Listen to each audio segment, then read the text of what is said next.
Salut les amis, aujourd'hui on va parler de maîtrise émotionnelle et comment avoir un pouvoir sur ses émotions, comment maîtriser ses émotions. Alors déjà il faut faire la différence entre être ses émotions et utiliser ses émotions. Parce qu'on est ce qu'on est par le biais de nos émotions. Donc si on change nos émotions, est-ce que par conséquent on se change nous-mêmes? D'un point de vue théorique, normalement oui. Mais en réalité, c'est pas du tout comme ça que ça marche. Parce qu'on change seulement notre façon de gérer les émotions et donc on se change pas soi-même. Au lieu d'être dépendant de nos propres émotions, on est indépendant à ça. Et là où c'est compliqué, c'est que tu vas avoir des personnes qui vont faire aucune différence entre eux et leurs émotions. En fait, ils vont s'identifier à leurs émotions. Et là, ça commence à être dangereux parce que toutes les réactions qu'ils vont avoir, s'il y a un mec qui le coupe la route sur la route, il va l'insulter, tout ça, eh ben ils vont s'identifier à ça. Et par la suite, ce que ça peut engendrer, c'est que tu peux vraiment ne plus te départager de tes émotions. Et lorsque tu vas faire une action, eh ben on va dire ah mais c'est normal, il est comme ça. C'est sa personnalité. Parce qu'une fois que on va dire, aies tes émotions, c'est comme si c'était ta personnalité. Or, toi et tes émotions, c'est deux choses complètement distinctes. Même si les émotions ont un gros contrôle sur notre vie, lorsqu'on dépend de ces émotions, on est seulement les pantins de nos émotions. En fait, il n'y a plus de question de libre arbitre. Et donc, tu n'es seulement que ce que tes émotions voudraient que tu sois. Et donc, en fait, tu réagis à tout, pour tout et n'importe quoi, tu prends tout personnellement. Et à ce moment-là, quand tu commences à tout prendre personnellement, bah, tu vas développer du premier degré, tu vas développer de la haine, tu vas développer de la colère, tu vas développer des trucs assez hard, tu vois, qui vont vraiment te mettre dans une négativité absurde. Parce que lorsque tu comprends les émotions, tu comprends que si tu t'identifies à elles, là, tu es en danger. Mais si tu les utilises, si tu sais les utiliser, là, tu n'es plus en danger. Et en neurosciences, tu te rends compte qu'il y a des études qui ont été menées. Tu peux écouter ou lire le livre « Vaincre peur et culpabilité par la neuroscience ». Ça a été fait par des psychologues et des chercheurs dans la neuroscience. Et d'un point de vue neurosciences, justement, dans ce livre, ils nous disent que l'acte commence bien avant la pensée. Donc tu es déjà en train de faire quelque chose avant même de penser. Et tu justifies cet acte par la pensée. Donc en fait tu justifies ton acte pour qu'il y ait congruence. Pour pas que tu passes pour quelqu'un qui est complètement fou, tu vois. Et de temps en temps, tu vas avoir le fonctionnement de base du cerveau qui va être perturbé. Et ces perturbations peuvent donner des symptômes de l'ordre physique ou psychique. Donc tu vas avoir l'angoisse, etc. La colère, tout ça. Et lorsque en fait tu es sous contrôle de tes émotions, en fait tu vas être en transe hypnotique, tu vas complètement être contrôlé par tes émotions et tout ce que tu vas voir, en fait tu vas réfléchir avec le cœur, tout simplement. Et si tu réfléchis avec le cœur, direct t'es dans la merde. Parce que le cœur c'est pas un endroit pour réfléchir, le cœur c'est un endroit pour aimer. Donc comment tu fais pour réfléchir? Bah, tu passes du cœur au cerveau. Et comment tu passes du cœur au cerveau? Tout simplement en analysant. En analysant les choses. Là, tu vas plus être dans les émotions, mais tu vas être complètement dans le cerveau. Et donc, tu seras plus contrôlé par tes émotions, tu seras contrôlé par toi-même. Donc tu retrouveras, si tu veux, ton libre arbitre. Parce que ce qu'il faut comprendre, c'est que le comportement, il vient pas de la personne. C'est son cerveau qui lui impose ce comportement et qui justifie ce comportement avec la pensée. Et donc, il y a beaucoup de personnes, même une grande majorité de personnes, qui font aucune différence entre eux et leur cerveau. À savoir que le cerveau, c'est le seul organe de notre corps qui est capable de se nommer. Donc en fait, tu n'es pas plus le cerveau que tu es ton abdomen, que tu es tes intestins, que tu es autre chose. Et parfois, celui-ci peut dysfonctionner comme je te l'ai dit auparavant. Et lorsqu'il dysfonctionne, c'est à ce moment que tu vas être sous l'influence de tes émotions. Mais il faut comprendre que c'est pas parce que tu es en colère que c'est toi qui l'as voulu, c'est ton cerveau qui des fois bug en fait, tu vois. Comme lorsque tu es sur l'ordi, parfois ton truc il va bien, parfois il bug. Ton cerveau c'est pareil, parfois il bug. Et du coup, suite à cette confusion de être soi et le cerveau, les gens ils vont s'enfermer dans leur mal-être ou dans leurs émotions, et c'est ce qui va faire qu'ils vont être dépendants de leurs émotions.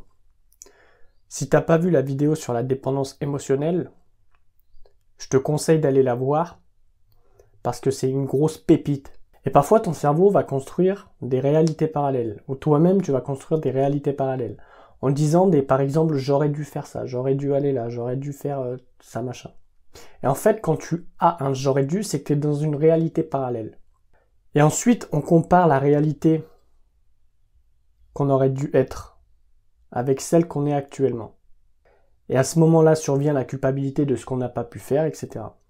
Mais je te dis ça pour une raison. C'est qu'il y a des personnes qui aiment souffrir, ils aiment être dans le mal. Pourquoi ils aiment être dans le mal?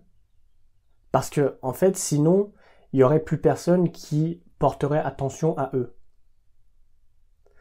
Donc, en fait, ils vont s'enfermer tout le temps dans ce mal et ils vont pas vouloir exprès sortir de ce mal. Parce que s'ils sortent de ce mal, ils n'ont plus personne leur donne de l'attention, en fait. Donc, tu vas avoir des personnes qui vont être exprès dans le mal tout le temps, mais ça va être inconscient, ça va pas être conscient. Les personnes vont faire ça inconsciemment. Et lorsque tu comprends que la personne ne veut pas sortir de son mal parce qu'elle a peur de perdre l'attention qu'elle a, parce que quand tu es malade, quand tu as une maladie ou quand tu n'es pas bien, tu vas avoir beaucoup plus de personnes qui vont être proches de toi, on va dire les vraies personnes. Parce que les branquignoles, ils seront déjà partis, tu vois, ceux qui profitent de toi, qui en ont rien à foutre, ils seront déjà très très loin. Et donc en fait, ils vont jamais chercher une solution à leurs problèmes. Parce que s'ils trouveraient une solution, plus personne serait là à leur côté. Dans leur carte du monde, dans leur vision des choses. Même si c'est pas du tout vrai, mais une personne qui est bien, personne prend des nouvelles. Une personne qui va mal, on demande des nouvelles. Est-ce que ça va? Comment ça va aujourd'hui? Tu vois? Et donc, inconsciemment, ils vont rester dans ce mal-être. Comme je te l'ai dit juste auparavant. Mais lorsque tu vas pas être dans la maîtrise émotionnelle, lorsque tu vas te laisser submerger par tes émotions, c'est quelque chose que tu as déjà dû entendre, ou que tu as déjà dit, être submergé par ces émotions. Ça veut dire que, en fait, tu laisses complètement, tu lâches prise, tu vois. Mais ce qui est marrant, c'est que tu vas avoir des gens qui vont dire, putain, mais j'arrive pas à lâcher prise, j'arrive pas à me déconnecter des choses, etc. Mais lorsqu'il y a une colère et tout ça, ils vont lâcher prise, tu vois. Ils vont laisser leurs émotions parler. Donc en fait, ils vont faire une lâcher prise inversée, si tu veux. Alors qu'il faudrait simplement faire une lâcher prise. Au lieu de rester dans la pseudo-maîtrise, parce que même si en soi maîtrise, c'est quelque chose de... C'est un grand mot, tu vois, on veut être maître, on veut être carré de ses émotions. Sauf que la maîtrise, c'est pas ne rien faire, mais c'est utiliser la puissance pour se propulser et faire ce qu'on veut. Ou ce qui se rapproche de plus de ce qu'on veut. En fait, c'est utiliser l'énergie. C'est pas seulement se brider, parce que la maîtrise, c'est pas on va être en colère et puis on va d'un coup, boum, on va s'arrêter là en fait. On va ne plus être en colère, on va respirer, tranquille. Non, la maîtrise, c'est tu vas utiliser cette énergie pour la transformer en quelque chose qui va te faire évoluer d'une façon exponentielle. Et donc la maîtrise, c'est pas se brider, parce que tu vas te brider, tes émotions en fait c'est de l'énergie. À un moment, il faut que ça sorte, tu vois, l'énergie elle est toujours en mouvement. Et si tu essayes de la confiner, ça va péter. À un moment, ça va péter. Si ça pète pas à l'extérieur, ça pètera à l'intérieur. Donc en fait, c'est utiliser intelligemment l'énergie, la recycler, c'est l'art du recyclage interne en fait. C'est comment utiliser la colère, la tristesse, comment utiliser la haine pour faire quelque chose de positif, pour soi. Parce que les énergies négatives, ça on le sait, tu vois, C'est des choses à l'intérieur, ça nous bousille, ça nous défonce, ça nous ronge. Et du coup, la maîtrise émotionnelle, c'est simple. C'est l'art de contourner les émotions négatives en émotions positives. C'est pas du tout être dépendant de ses émotions. Et pour éviter d'être dépendant de ses émotions, d'être dans la non-maîtrise émotionnelle, parce qu'en fait, la non-maîtrise émotionnelle et la dépendance émotionnelle, c'est quelque chose qui se rejoint en final. Parce que tu vas être toi-même dépendant de tes propres émotions. Parce qu'en fait, dans le corps, c'est un peu comme la clope, si tu veux. Lorsque tu fumes, tu vas avoir une dose de nicotine, et puis ton corps, au fur et à mesure, il va augmenter ça. Il va vouloir encore plus de doses. Et ben, la colère et tout ça, les émotions négatives, ça va être la même chose. Tu crées une dépendance au fur et à mesure que tu es dans ces émotions négatives. Et qu'est-ce qui va se passer? Ben, ça va être assez simple. C'est que plus tu vas être dans les émotions négatives, plus tu vas être dépendant à ces émotions négatives. Donc, si t'as pas ton shoot d'émotions négatives, si t'as pas ton shoot de colère ou de haine, ou si t'as pas ton shoot de la journée que tu chiales, eh ben, forcément, tu vas pas être bien. Et une fois que tu vas chialer, tu vas être énervé, ok, là, c'est bon, t'as eu ta dose, t'es content. Et en fait, c'est une addiction émotionnelle. À ses propres émotions, en fait. C'est même pas aux émotions d'autrui, c'est à tes propres émotions. Et donc, quand tu arrives à ce stade d'être dépendant de tes émotions, d'avoir, si tu veux, de ressentir ce besoin d'être énervé, même des fois, ça va être inconscient. Tu vas être énervé, mais c'est ton corps qui va direct déclencher ça parce qu'il en a besoin. Dès que tu es dans ce truc-là, c'est à ce moment-là qu'il faut que tu passes dans la maîtrise émotionnelle. Mais pas de te brider parce que tu as de l'énergie en toi. Ce serait complètement con d'avoir beaucoup d'énergie et puis de l'utiliser pour rien en fait. Donc tu vas transformer cette énergie de négatif en positif. Tu vas faire un swap. Donc ce qu'il faut que tu fasses, c'est que tu trouves quelque chose qui te fait kiffer, tu vois, peu importe ce que c'est. Un truc qui est positif en toi. Et lorsque tu vas avoir cette colère, lorsque tu vas avoir quelque chose comme ça, tu vois, de l'émotion négative, eh ben, tu vas te demander comment est-ce que je peux utiliser cette énergie pour pouvoir avancer dans ce que je veux avancer ou faire ce qui me fait plaisir, en fait. Des fois, ça va être le sport. Par exemple, si tu as un objectif physique, tu vas utiliser cette colère ou cette haine pour aller pousser, si tu veux, plus fort ou pour aller courir plus vite. Ça peut être aussi professionnel, donc tu vas utiliser cette colère ou cette haine pour encore plus te rapprocher de ton objectif.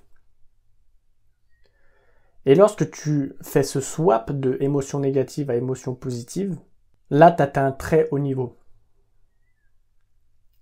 Le swap émotionnel, les amis. Et donc les personnes qui vont être dépendantes de leurs émotions, ils vont toujours vouloir quelqu'un qui va les sauver en fait. Ça va être le sauveur. Et là, on est clairement dans le triangle de Karpman. Et donc, il faut éviter ça.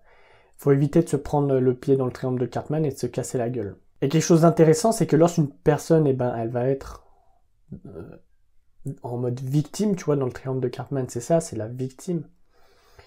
C'est pas du tout péjoratif, mais c'est ce qui est dit. La victime, si tu veux, va vouloir que tu l'aides. Et toi, inconsciemment, tes émotions vont vouloir que tu l'aides. Et donc, si jamais tu n'es pas dans la maîtrise émotionnelle, eh ben, tu vas l'aider. Parce que tu vas te dire, ok, eh ben, cette personne a besoin de moi, etc. Et donc, en fait, elle va jouer sur les émotions. Et donc, à ce moment-là, tu vas être mort. Parce que tu vas être dans la dépendance émotionnelle. Parce qu'ensuite, qu'est-ce qui va se passer lorsque tu vas l'aider? Eh ben, tu vas te sentir toi-même bien parce que tu auras apporté quelque chose. Donc en fait, tu vas te récompenser à travers des émotions. La récompense émotionnelle, voilà. Et donc en fait, plus tu vas te récompenser émotionnellement, plus tu vas être dépendant à ça, et plus tu vas continuer à aider d'autres personnes, et au final, tu seras seulement un pantin de tes émotions, encore une fois. Parce que tu te diras, ok, et ben ça, et ben la dernière fois, ça m'a procuré quelque chose de bien en moi, tu vois. Donc je vais recommencer, etc. Et au final, tu n'es jamais dans le triangle de Karpman. Donc bien sûr, le triangle de Karpman, c'est quelque chose à éviter, hein. On est d'accord. Mais ça, c'est Ça, tout le monde l'a vu. Donc voilà ce que je peux vous dire, les amis, aujourd'hui sur la maîtrise émotionnelle et surtout comment en sortir, ne plus être dépendant de ses propres émotions, étant donné que tu restes jusqu'à la fin et que tu donnes un maximum d'intérêt à mon contenu.